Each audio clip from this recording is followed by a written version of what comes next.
The Orphan Act. The hierarchy at Oak Ridge High was maintained by one person, Miss Sterling. For 2 years, she had been the school's protected species. After claiming her parents died in a horrific multi-car pileup, she was granted a permanent pass for her cruelty. Teachers looked the other way, and students endured her bullying, terrified of being the person who picked on the grieving girl.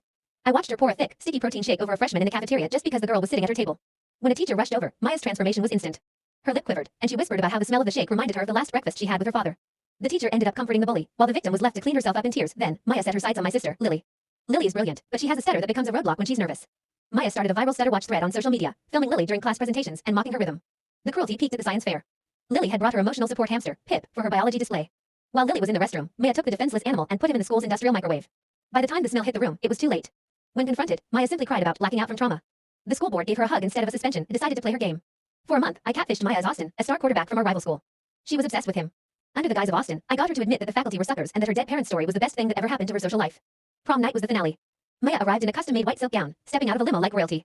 She stood at the entrance, scanning the crowd for her mystery date, Austin. My friend Nate was positioned on the roof directly above the red carpet with a massive bucket of neon green industrial slime. I gave the signal. The green wave hit her with a heavy thud, instantly ruining the thousands of dollars of silk and hair extensions. She slipped on the slime, landing flat on her back in front of the entire senior class. As phones came out to record her humiliation, I stepped forward and showed her the Austin chat on my screen. She tried her final move. How could you?